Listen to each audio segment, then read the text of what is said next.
directive of the Supreme Court to suspend a decision of Parliament. We are not aware of any law or any constitutional provision that enables anybody to suspend a decision of the Speaker in Parliament properly constituted.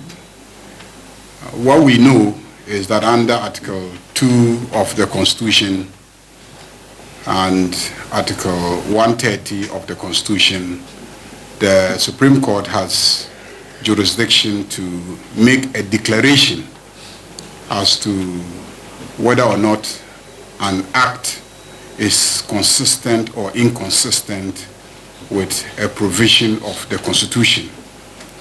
But to suspend a decision of Parliament or a directive of the Speaker in Parliament, we are not aware of the legal basis of a conduct like that.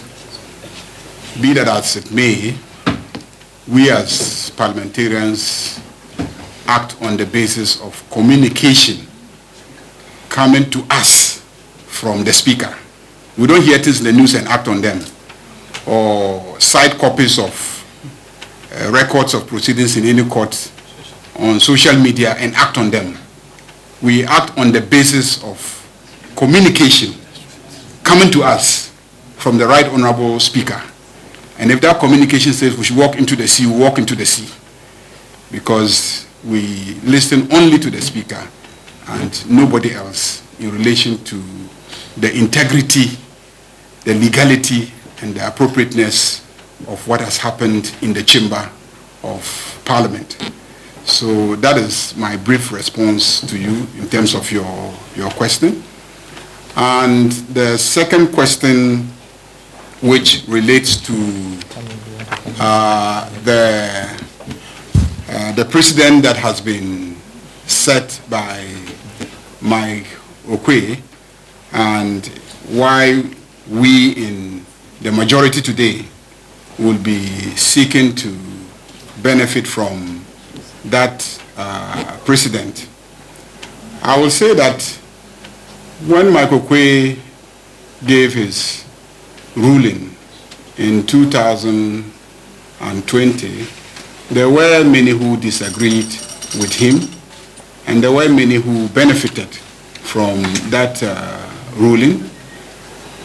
But when Speaker Bagwin responded to the statement made by our now majority leader and went ahead pursuant to Order 18 to communicate the vacancy of the 4 seats.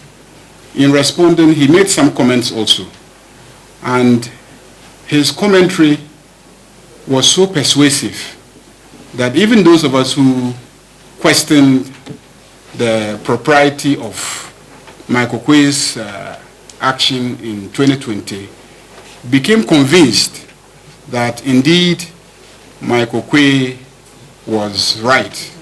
I'm one of those that in 2020 publicly disagreed with Mike Okwe. I believe it was because Mike Okwe did not articulate his position very well. And when Speaker Bagwin responded to the statement and communicated the vacancy of the seat, and in doing so made some statements, his arguments or his commentary in relation to Article 97 1G was very, very persuasive, very, very persuasive, especially his position that if Article 97 is applicable to the next Parliament, then it becomes a useless provision. It's not necessary. And those who provided for it in the Constitution could not have intended to engage in a useless exercise. So I can assure you that we are not convinced because Mike Okwe did it. We are convinced because we now see wisdom in the provision in the Constitution and the action of those who drafted our Constitution.